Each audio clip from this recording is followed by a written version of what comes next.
In this particular section, we are going to deal on the physiology of hemostasis. We are going to divide into two sections. One is the platelets and second one is the coagulation pathway, that is the clotting factors. So the platelets are going to form something called a temporary hemostatic flux, that's a primary mechanism, and your clotting factors are going to be really involved in your secondary hemostasis mechanism, that is your permanent clot formation. So because why these pathways are important to understand is because a lot of diseases are associated with it. At the same time, a lot of your drugs that are going to target the platelet as well as the coagulation pathway are there, which we use very commonly in our clinical practice. So that is the reason why it is really important to understand all these things. The first component which I am going to discuss is on the platelets. So this is the basics, so I am not going to discuss on the disorders in this section. So the first thing we are going to discuss on the platelets. So first, you know very well the platelet starts from your pluripotent hematopoietic stem cell, the production in the bone marrow, which then gives rise to something called a common myeloid progenitor, that's called CFU-GMM, we saw already.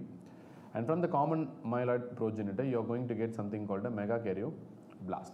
So from this megakaryoblast, you are going to get a megakaryocyte, and once you get a megakaryocyte, from this you are going to form platelets.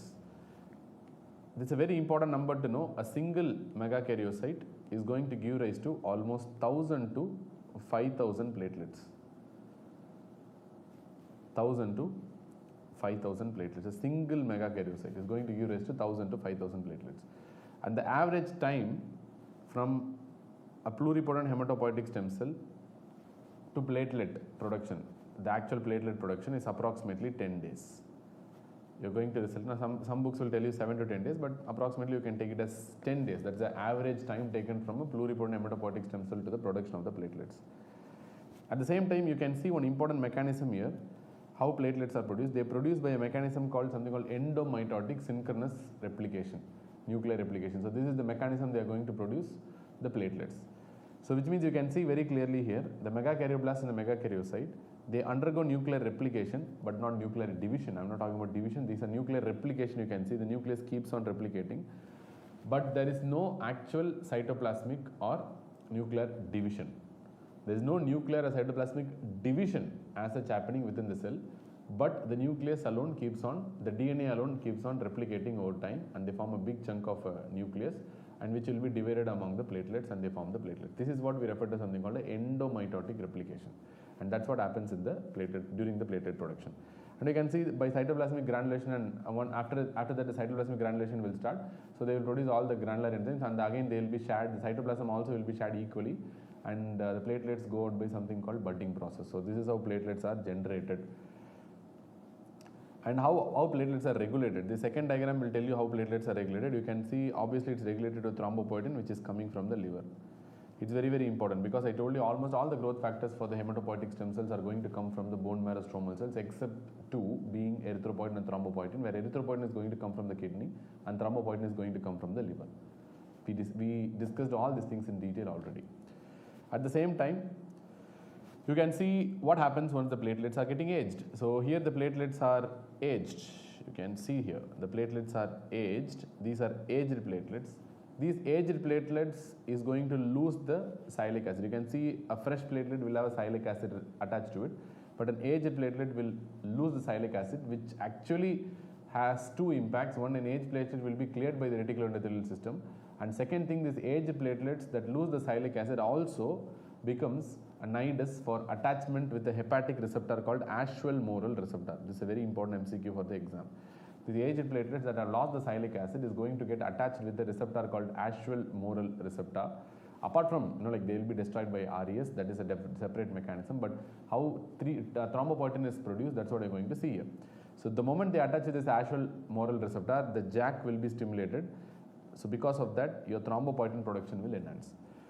So thrombopoietin is now going to stimulate the bone marrow to produce more platelets, which means what is really happening here is an aged platelet stimulating the thrombopoietin production and producing more and more new platelets, which means aged platelets themselves are producing new platelets by this thrombopoietin and Ashwell-Morel receptor mechanism.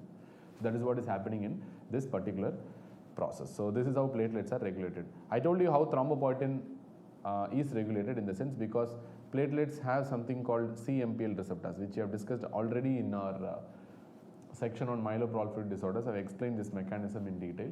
So this way that MPL receptors are also the ones that play a major role in, like thrombopoietin regulation in the circulation.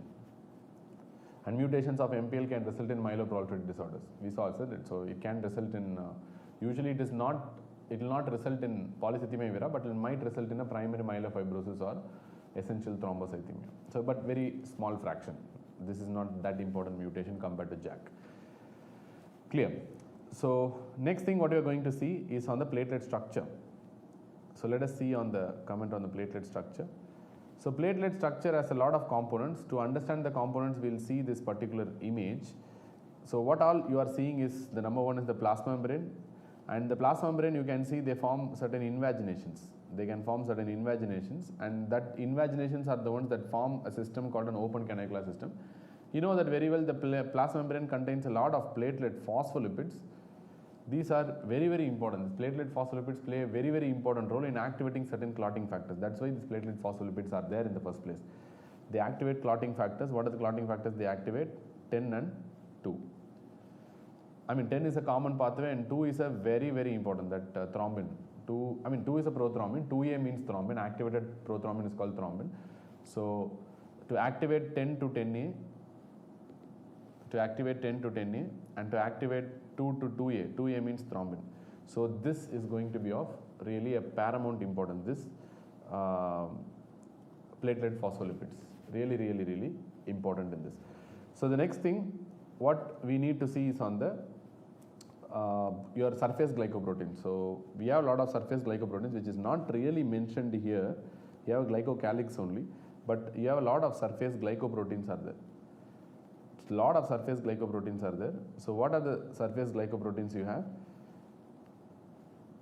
These surface glycoproteins help in platelet addition.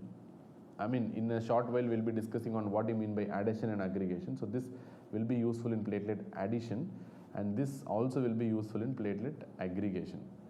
So for platelet addition, you need certain receptors. For example, you have a glycoprotein 1A. This glycoprotein 1A is also referred to as something called alpha to beta 1 integrin. Very important point. Alpha to beta integrin, otherwise called as CD42. Clear? So then second one, you have another glycoprotein called GP1B, which is otherwise referred to as something called GP1B59 complex. GP1B59 complex. Clear? So I believe that it's better to call them as GP1A and GP1B itself rather than by complicated names like GP1B9 or GP1B59. So it's better to remember as GP1B and GP1A. The GP1A is very important for attaching to the endothelial collagen. So this GP1B is very, very important for attachment. You know that very well. It is important for attachment to the von Willebrand factor. Really, really important. So for example, if we take a breakage in the endothelium, let us assume this is the endothelial surface and you are exposing the underlying collagen. Let us assume. So you are exposing this, the subendothelial collagen meshwork, and you are exposing the subendothelial collagen. So the moment you expose the subendothelial collagen, there are a lot of platelets circulating here. Let us assume there are these receptors. One is called this GP1A that directly attaches with the collagen. This collagen binding with platelets is enhanced through this GP1A receptor. And you have another receptor called GP1B receptor. You have also, you know that very well. So this is a GP1B receptor, but remember GP1B does not interact with the collagen directly. Instead, it is going to interact with the subendothelial collagen through something called a collagen glue. What is the glue here? It is the von Willebrand factor. So the von Willebrand factor is the one that enhances the interaction of the platelet with the collagen by its gluing action called, this is what we refer to as something called a platelet adhesion process. This is what we refer to as something called platelet adhesion. Second one, you have something called a platelet aggregation process. So what do you mean by platelet aggregation process? Platelet aggregation is when activation of platelets, so which means these are going to, a lot of mechanisms are there which you see in some time, but this is going to activate the platelet. So once the platelets are activated, the primary effect of this activation, one of the important reasons for this activation is to increase the expression of a particular type of receptor called GP2B3A. So which means platelet aggregation is to a glycoprotein called GP2B3 3a. So this is also referred to as some integrin called alpha 2 beta 3 integrin. Clear? This is called alpha 2 beta 3 integrin. So we can put maybe black color itself. So this is GP2B3A. So this GP2B3A forms, like interaction with two compounds. One, the most important one, and the maximum interaction of GP2B3A is going to be with fibrinogen. So this red color one which I have mentioned here, maybe you can imagine this is a fibrinogen molecule. Fibrinogen, and obviously this fibrinogen is going to trap another platelet's GP2B3A receptor of another platelet which also has activated previously. So what you are essentially seeing is initially they adhere to the site of injury, at the same time they trap a lot of platelets and they ask help and they bind with each other, forming a meshwork. So this is how they form a platelet plug, and this is what we call as platelet adhesion, and this is what, and GP2B3A mechanism is what we refer to as platelet aggregation. Please do remember that GP2B3A, the most important ligand for this GP2B3A is your fibrinogen. But also do remember there is some minor ligand. So the minor ligand is there. There's a major ligand is fibrinogen. Yes, there's no doubt. But there is also a minor ligand for that, which is von Willebrand factor. It can also bind to von Willebrand factor. You know that. Maybe it might not be a question, but still I want to tell. So this minor ligand is von Willebrand factor for this GP2B3A. It can also bind with von Willebrand factor like how your GP1B has bound. So that is also possible. So these are the adhesion and aggregation process. Please do remember that is why these glycoproteins are very important, which are on the surface. Now you can see, suppose if I am telling there is congenital deficiency of this GP1B receptor. So this defect is what we refer to as something called a famous Bernard-Soulier syndrome. Even though this is not a common entity, this is always a fascination of a medical student. The moment they see this Bernard-Soulier and Glanzmann's thrombasthenia, they get excited. I don't know why, because of what reason, because they are really, really rare and they are not going to see in their practice, but still it tells you something. When you understand something, you get excited. So that's what, because you understand what is Bernard-Soulier, because it's deficiency of GP1B, which means Bernard-Soulier syndrome is going to be something due to adhesion defect. And a student get excited because they know it's an adhesion defect, because knowledge gives you excitement. So Bernard-Soulier syndrome is an autosomal recessive inheritance. What you're going to see is bleeding will be there. Obviously, it's a bleeding disorder. But to be honest, it doesn't bleed that much with Bernard-Soulier. But anyway, it's a bleeding disorder. Plus, you will see giant platelets in the peripheral smear. Giant platelets in the peripheral smear. But if you do aggregation tests, will be abnormal. I'll tell you what are aggregation tests later on. Plus, at the same time, you can see certain aggregation assays will be abnormal. In aggregation assays, platelet aggregation will be abnormal. Like typically we do ristocytin assay. I mean, again, it is not easy to understand all these things, but anyway, I'll discuss in detail about what is the ristocytin aggregation test. So during a ristocytin aggregation test, they will be behaving very abnormal manner. So this is what we refer to as something called a Bernard-Soulier syndrome. And next thing, you can also have defect in this GP2B3A. So suppose if you have a defect in this GP2B3A, it's going to be referred to as something called a Glanzmann's thrombasthenia. Glanzmann's thrombasthenia. You know that very well. You know very well this Glanzmann's thrombasthenia is not an adhesion defect, it's a primary aggregation defect. Again, these patients are going to have autosomal recessive inheritance, and at the same time they do have bleeding manifestations. But at the same time, they also show abnormal aggregation test, because aggregation test will be defective. Clear? But remember, here usually only ristocytin aggregation will be abnormal. Please do understand, ristocytin aggregation will be decreased and others may be normal with your Bernard-Soulier syndrome.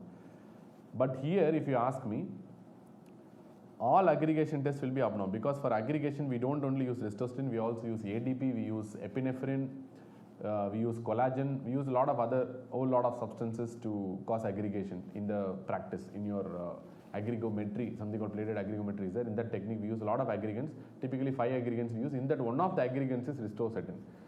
So ristocytin, if you ask me, it's an antibiotic.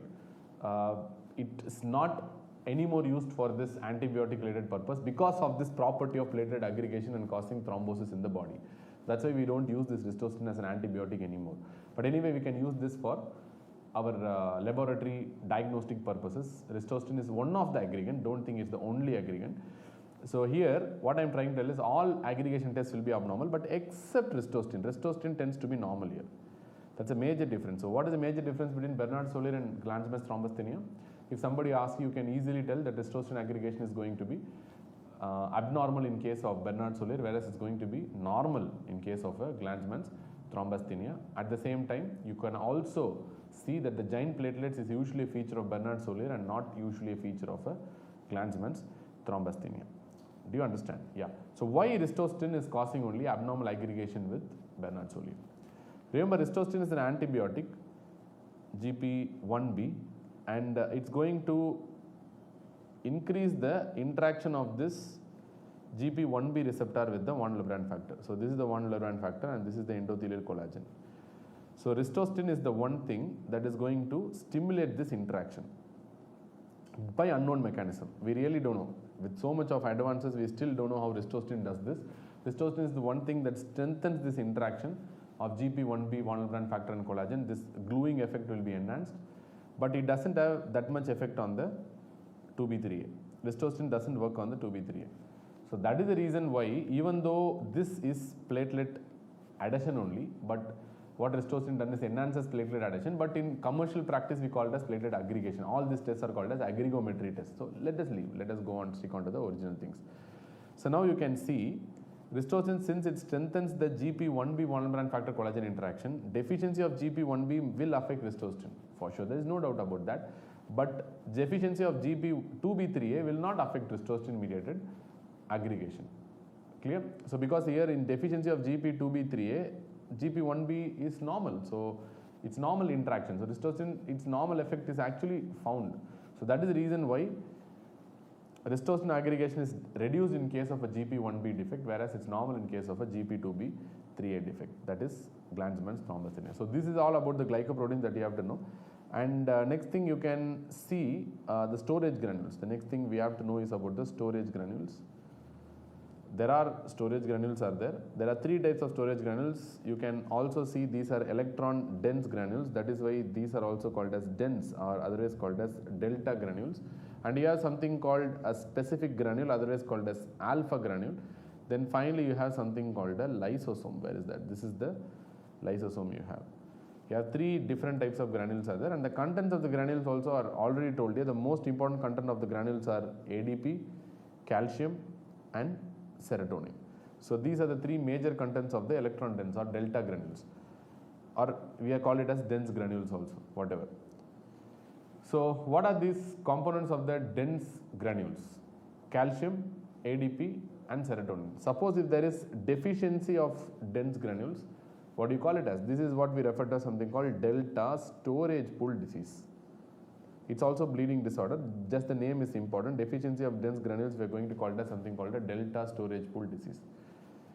Then you can also have deficiency of this alpha granule. First of all, you have to know the content of the alpha granule. The alpha granule is going to have fibrinogen, factor V, von Willebrand factor, fibronectin, heparin antagonist. That is what we refer to something called platelet factor 4, which is very important for your heparin-induced thrombocytopenia that time, because this platelet factor 4 is the one that mixes with heparin, and both combination of platelet factor 4 and heparin that is bound to platelet factor 4 forms a antigenic complex, and where against which antibodies are generated in heparin-induced thrombocytopenia. So this is a very important thing to know.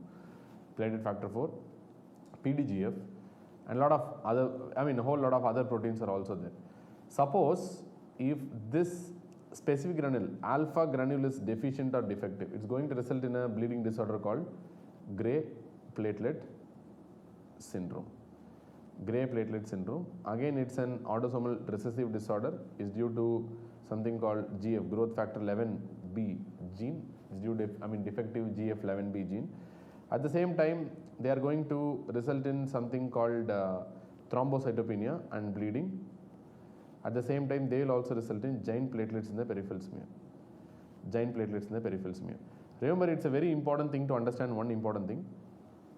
So this PDGF cannot be released. If there is a defective alpha granule, this PDGF can be produced in the platelet, but it cannot be released. It cannot be stored. So which means there will be increased levels of PDGF outside the platelets because it cannot be stored within the platelet. There will be increased amount of PDGF that will be present outside the platelets in the bone marrow. So I told you already multiple times in our myeloproliferative disorders discussion, where increase in PDGF anywhere in the bone marrow is going to result in bone marrow fibrosis. So these patients are going to suffer from rapid myelofibrosis. Very, very important point. Autosomal recessive thrombocytopenia and bleeding, and they have giant platelets in peripheral smear, and they are going to have bone marrow fibrosis because they cannot store the PDGF, platelet growth factor, which means the levels of free PDGF in the bone marrow will be very high. Because of that, you are going to have myelofibrosis, which can be accelerated.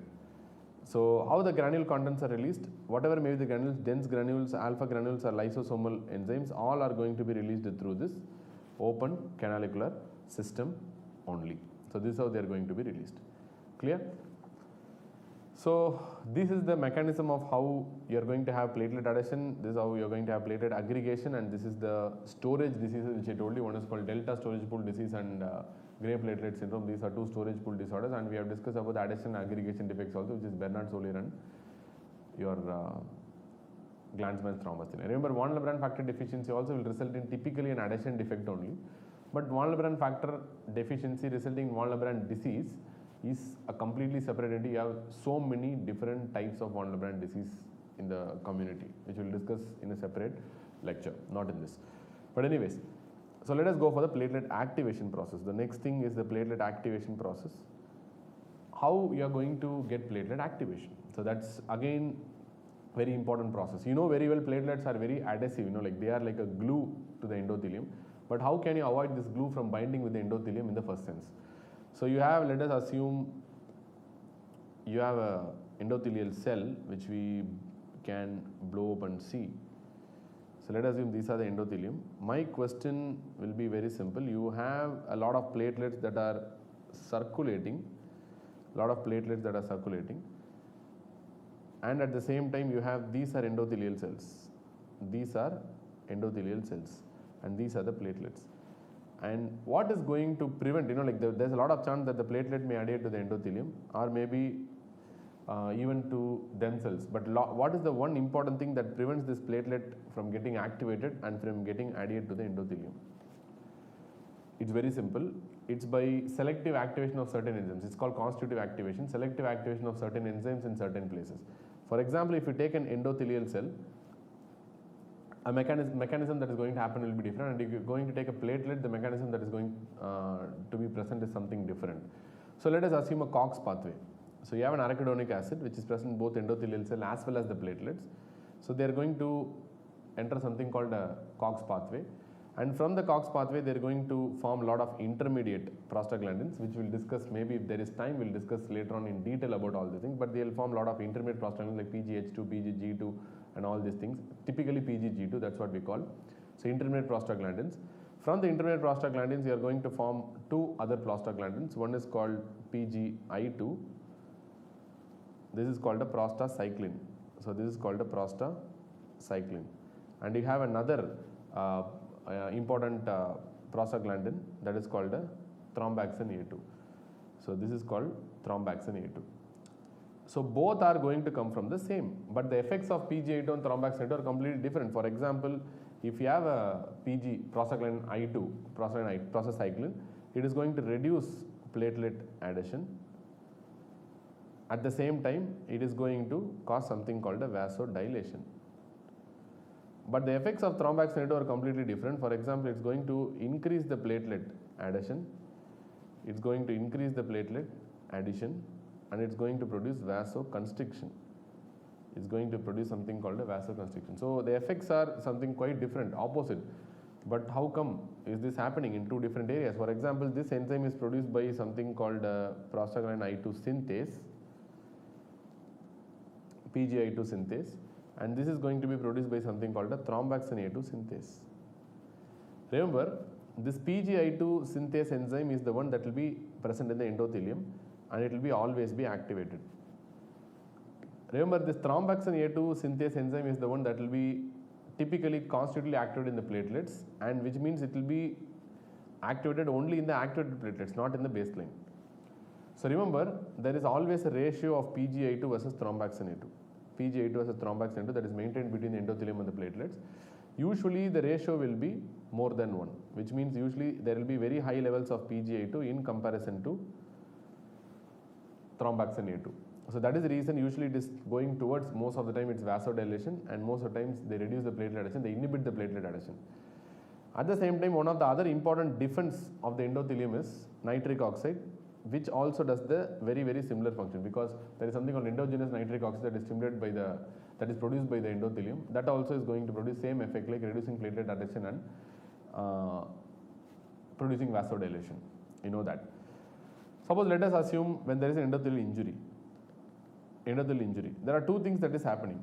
One, your prostaglandin I2 and thromboxane A2 is there. Here the prostaglandin is going to be down regulated, and it will not synthesize because the endothelium is damaged, number one. In that area you don't get this prostaglandin I2. At the same time, this endothelial injury also will activate the platelets. It will cause platelet activation, which means they are going to increase the thromboxane A2 production, which means the ratio will become less than 1. It will shift towards vasoconstriction and platelet aggregation. So this is a very elegant mechanism that is present. These two prostaglandins are very important. That is the one that is maintaining or preventing the platelet adhesion, and also this nitric oxide is also really, really important compound that is secreted from the endothelial cells. I think that really helps. Yeah. So fine. So then how the platelets are activated here? So let us see. We have not seen the activation. Activation is due to two things. One is called a primary activation, and second one you have something called a secondary activation. What are the reasons where you get a primary activation? The one reason for primary activation is reduced prostacyclin and reduced nitric oxide production from the endothelium. Because the endothelium is damaged in the area, they cannot produce these substances anymore and any longer. So first reason number one, reduced prostacyclin and reduced nitric oxide. Reason number two, the platelet binding, the initial platelet binding. So you know it's going to bind with a lot of areas. One, it's going to bind with this GP1B, or you can write GP1A first. GP1A with the exposed subendothelial collagen. Second one with GP1B, which is going to bind with the von Willebrand factor, which in turn is going to bind with the collagen. Clear? And third one, you have something called a PAR receptor. That's also very important. It's called protease activated receptor. Two receptors are important. One is called PAR1 and PAR4 are there in platelets. There are a lot of other PAR receptors elsewhere in the body, but here the PAR1 and 4 forms a major chunk in the platelet. So protease activated receptors, which is going to bind with the thrombin. So thrombin is also activated by endothelial disruption, which you'll see in the clotting factor. Because this, if you ask me where this thrombin is coming from, if you ask me where this is coming from, this thrombin is going to come from the extrinsic pathway. This thrombin, initial thrombin is going to come from extrinsic pathway.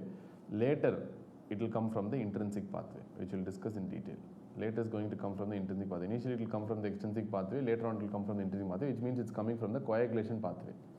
Overall, this thrombin is going to come from the coagulation pathway, which is also synchronously activated along with the platelet activation. It's not like separate process. Everything happens synchronously in the body to achieve hemostasis in a particular zone. So this thrombin itself can activate the platelets. Clear? So prostaglandin, with this glycoprotein binding, this platelet binding is very important. All these three things. So once the platelets are activated, so what is the thing that you are going to result? So what is going to be the result of this primary activation? So once platelet are activated, so which means all these things are going to result in something called a primary activation. So what are the result? What you are going to achieve by this primary activation? Primary activation's function is very simple. It is going to increase the granule release. It is going to increase the granule release, number one. The most important granular content that is released is going to be ADP from the dense granules. We saw already. Most important component released, ADP. Because this, ADP has multiple functions, ADP. And all this, your GP1B PAR, all these things have a lot of other functions which we'll discuss. Anyway, the most important is the granule release. And second thing is the activation of GP2B3A. GP2B3A receptors. Next is the activation of GP2B3A receptors. In that, how ADP is going to function is very simple. The moment your ADP is released, ADP has autocrine and paracrine function, which means if this is the platelet, if this is another platelet, once ADP is released from this platelet, it will activate this platelet also, and it is going to activate this platelet also, which means it's going to have autocrine as well as paracrine function. So how ADP is going to act is through a very important receptor called as platelet P2Y receptors, which are again of many types of platelet P2Y receptors are there. You have two types, typically P2Y1 receptors and P2Y12 receptors. So these are the two important types of ADP receptors we have. So it's called platelet P2Y1 receptors and platelet P2Y12 receptors. In that, the platelet P2Y12 receptors are very, very important, because this is what we are targeting the molecules which we use as an antiplatelet agent, like clopidogrel, prasugrel, ticagrelor, cangrelor, like elinogrel. All these drugs are going to target your platelet P2Y12 receptor only. So that is why P2Y12 receptor is very important, which is nothing but an ADP receptor. So what are the functions of this P2Y1? Suppose there I told you two receptors are there. One is called ADP is going to act on two receptors. One is the platelet P2Y1 receptor, then one is the platelet P2Y12 receptor. This P2Y1 receptor is going to activate GQ pathway. It's a G protein coupled receptor, so it's going to act through GQ of the G protein coupled receptor pathway. So GQ is going to, very well, is going to increase the phospholipase C. Phospholipase C is going to further break down your phospholipids into inositol triphosphate and diacylglycerol. This inositol triphosphate is going to increase the activity of your intracellular calcium. For example, IP3 is going to increase the intracellular calcium levels, and your diacylglycerol is going to increase the activity of something called protein kinase C. So that's what it's going to do. It's going to increase the activity of protein kinase C. So this intracellular increase in calcium is going to increase the granular content release. This one is going to produce release of granular contents, and typically your protein kinase C is also going to increase the granule content release. So let us write in a full form. So both are going to do some similar functions. So let us assume this is going to increase the granule release further, more and more granule release. At the same time, this is also going to activate one important thing called thromboxane A2 synthase enzyme. And next thing, it is also going to increase the expression of GP2B3A, which is important for platelet aggregation. So all these things are going to happen. Clear? So these are the functions of this GQ. And platelet P2Y12 receptor, what is going to happen is it is going to activate something called a GI receptor. You know very well, GI receptor is going to reduce the cyclic AMP levels by reducing the inhibiting the adenylyl cyclase activity. Once it reduces the cyclic AMP levels, this cyclic AMP reduction is again going to result in increased intracellular calcium. And this intracellular calcium which is reduced also again is going to have the same function. This reduced cyclic AMP doesn't mean increasing intracellular calcium in all the areas. The effect on calcium depends on where the receptors are.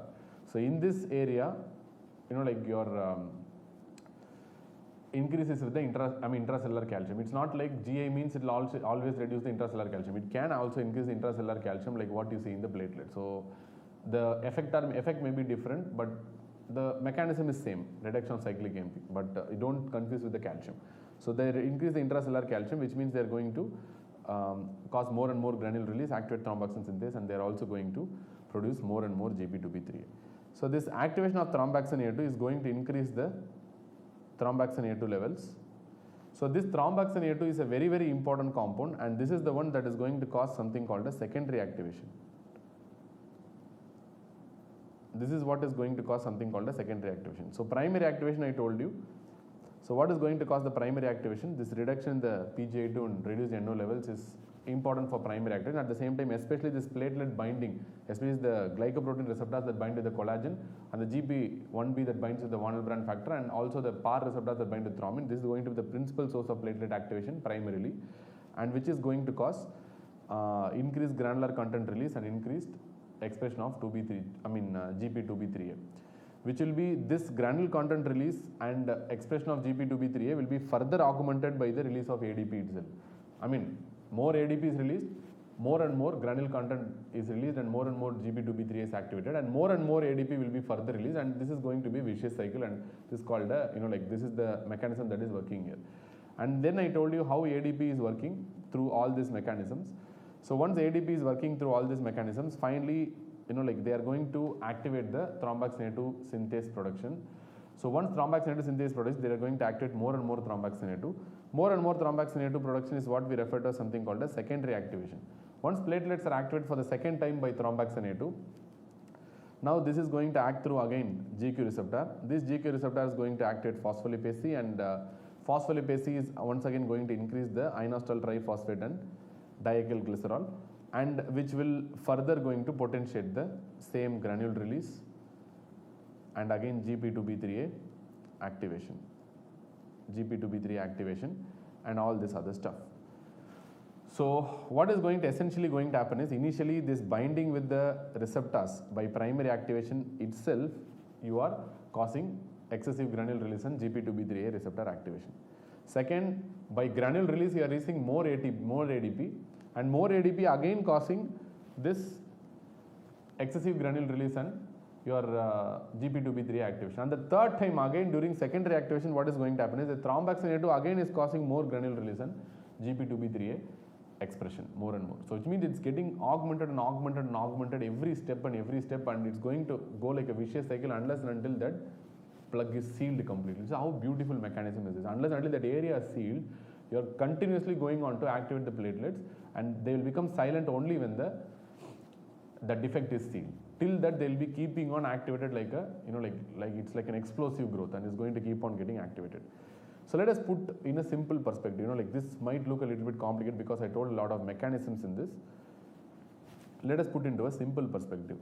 So how can you put it in a very, very simple perspective? Let us see, this is a platelet. Anyway, this I'll be teaching in your cardiovascular system also. Let us see, this is a platelet, for example, for that matters. So I told you there are a lot of receptors are there for platelets. Let us assume the three principal receptors. One is going to be a thromboxane 2 receptor, second one is the ADP receptor, and third one is the PAR receptor. This is called protease activated receptors. So you know where thromboxane 2 is going to come from. Thromboxane 2's principal source is COX. You have principal source of thromboxane 2, which is nothing but COX, cyclooxygenase, which is going to convert this arachidonic acid into thromboxane 2, and another enzyme that is also important for converting this is the thromboxane 2 synthase. And the very, very important activator of this thromboxane 2 synthase we already discussed, it is the ADP. ADP is a very important factor that's going to activate this thromboxane 2 synthase, so that you are going to get more and more thromboxane 2. And once this thromboxane 2 is released, it's going to activate this thromboxane 2 receptors, which is typically, I told you, is a GQ type of receptor. Once this thromboxane 2 is activated, you know very well, let us put the thromboxane 2 receptors a different color. So maybe we will put thromboxane 2 in this color. So these are the thromboxane 2 molecules.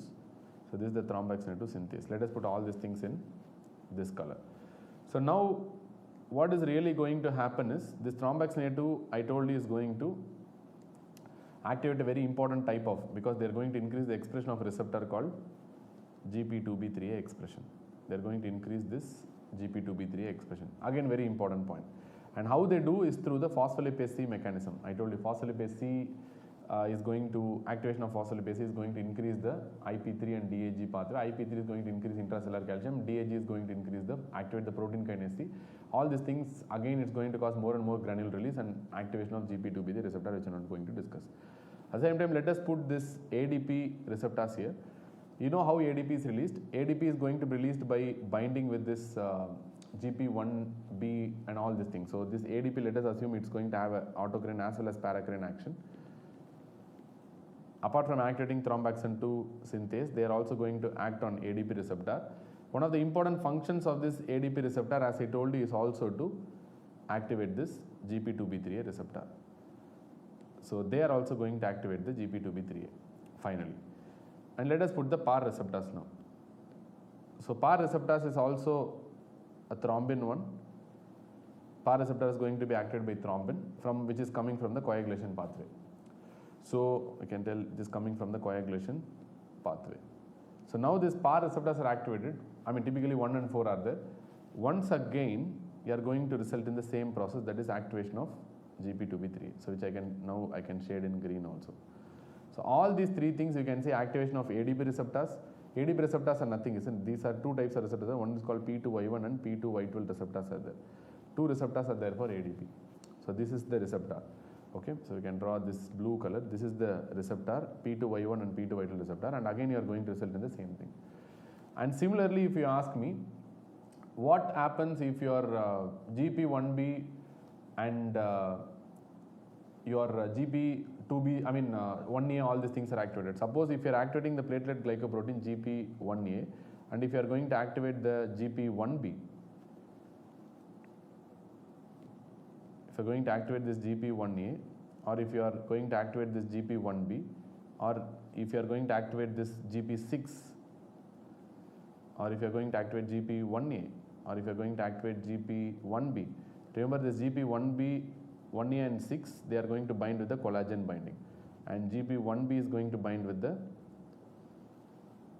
your von Lebrun factor, and your PAR receptors are going to bind with the thrombin, which I mentioned already. Clear? So binding with these receptors, again, if I tell you, they are also going to function synchronously, and they are also going to activate the GP2B3, which means everything finally is going to end up with activation of this GP2B3 receptors only. Clear? Your thromboxane A2, GP2B3. Thromboxane A2 is the result of secondary activation. Clear? And ADP is result of primary activation. PAR is a result of primary activation. And GP1, GP6, GP1A, GP1B, all these things are a form of primary activation. Whatever you activate, but the final termination thing is you are going to cause activation of GP2B3A, and you are going to increase the granule release, all the granular content release, and this granular content release is going to augment the entire thing once again.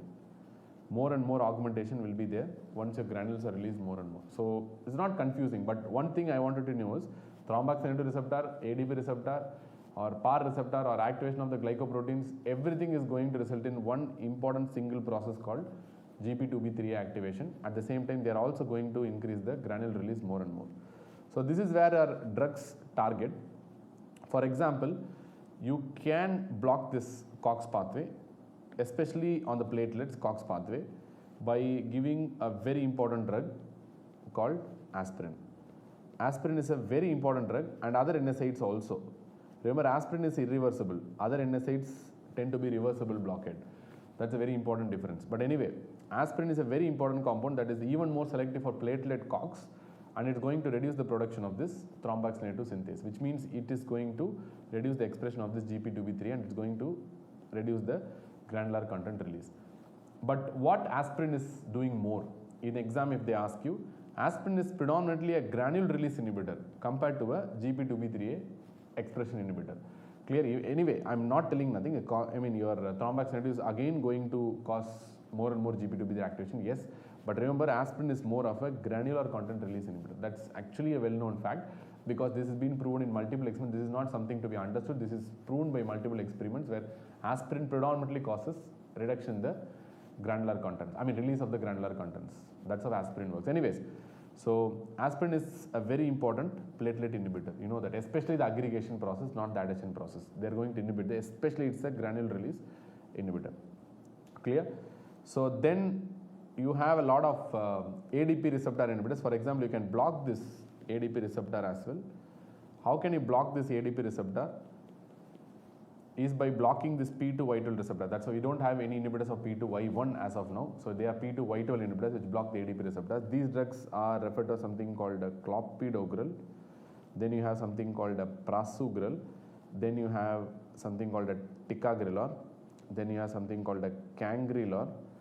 And then you have something called an erinogrel. All these things are very important from cardiological perspective, because we are going to use in and out in cardiac patients, especially coronary artery disease patients and stroke patients. Typically, if you ask me, this clopidogrel, prasugrel and ticagrelor are given as oral compounds, and this cangrelor is a pure IV compound, whereas erinogrel can be given both oral as well as IV. Remember, this clopidogrel and prasugrel are again prodrugs, which means they have to be metabolized in the body, which we discuss detail in the cardiology section. And this ticagrelor, cangrelor are already activated compounds. Do you understand? These are not prodrugs. Anyways, fine. So these are the like your platelet P2Y12 inhibitors, otherwise called as ADP receptor blockers. Then you can block the thrombin receptor. This PAR also can be blocked by giving a drug called Vorapaxar. A lot of Paxars are there. Now new Paxars are also available, but Vorapaxar is one traditional thing, but it's not that effective in trial. That's why, and very costly also. That's why we're not using. But anyway, Vorapaxar is available as a thrombin PAR receptor inhibitor, protease activated receptors. Do you understand? Yes. At the same time, similarly, you can use a direct, like you can see all these drugs, including the GP2B receptors, cause only one thing, that is platelet aggregation inhibition. So you can block the GP2B3A receptors also, you can block directly. The drugs that are available that directly block the GP2B3 receptors are called as abciximab. Then you have something called eptifibatide. Then you have something called a tirofiban. So these are the drugs that are going to directly inhibit the GP2B3 receptors. So whatever may be the fact, you can see this aspirin, you can see clopidogrel, prasugrel related drugs, you can see Vorapaxar, you can see abciximab, eptifibatide, tirofiban, everything. They are predominantly platelet aggregation inhibitors. They reduce the platelet aggregation.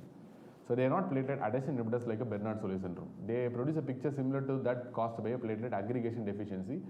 But remember, except aspirin, aspirin is the only drug that also causes GP2B3 expression reduction, but more often aspirin functions is based on reduction of the granule release, which I told you already multiple. This is an experiment based data, so nothing to explain in that.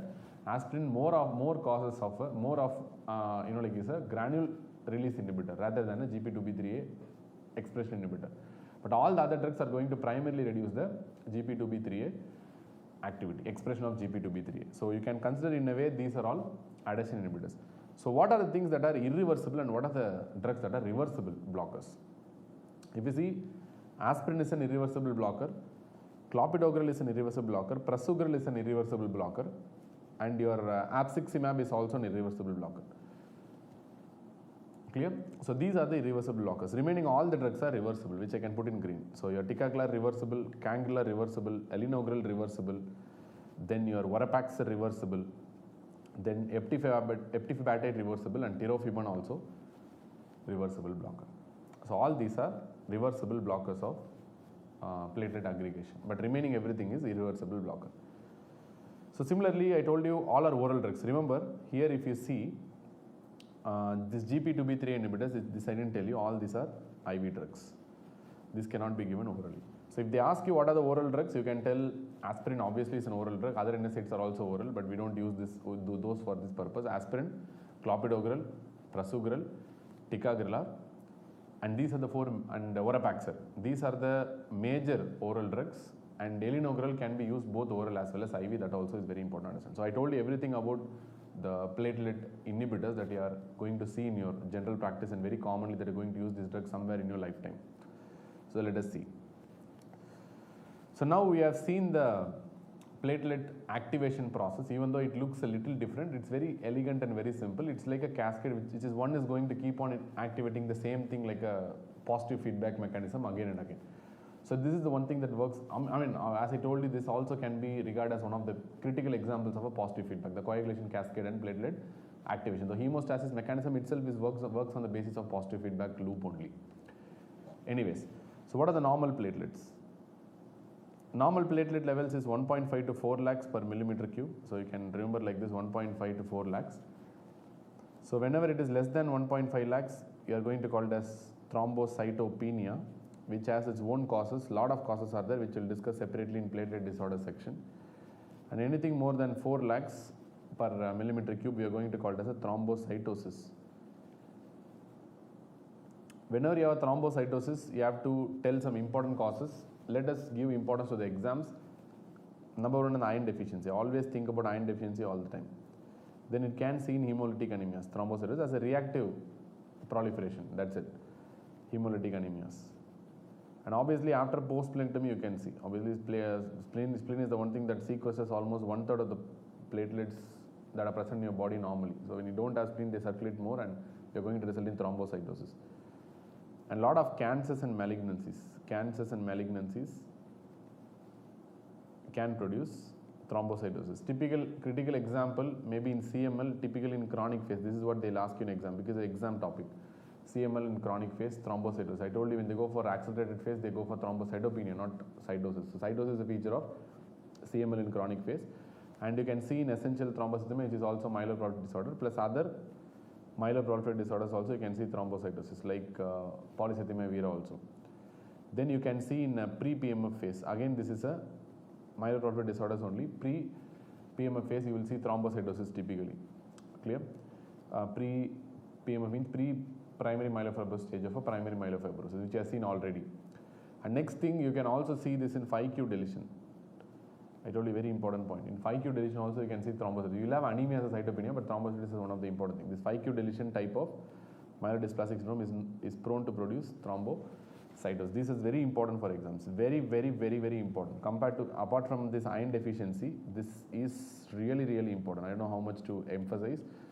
You have to know this, thrombocytosis. Then non-specific causes like infections can cause thrombocytosis. Then a lot of inflammatory causes typically happens in chronic inflammation. Chronic inflammation like IBD, rheumatoid arthritis, SLE, lot of other. SLE can produce thrombocytopenia. ITP is one very common SLE, but they can produce thrombocytosis also. So chronic rheumatoid arthritis, IBD, other continuous disorders, lot of things can produce thrombocytosis. Thrombocytopenia we'll discuss separately in a separate topic.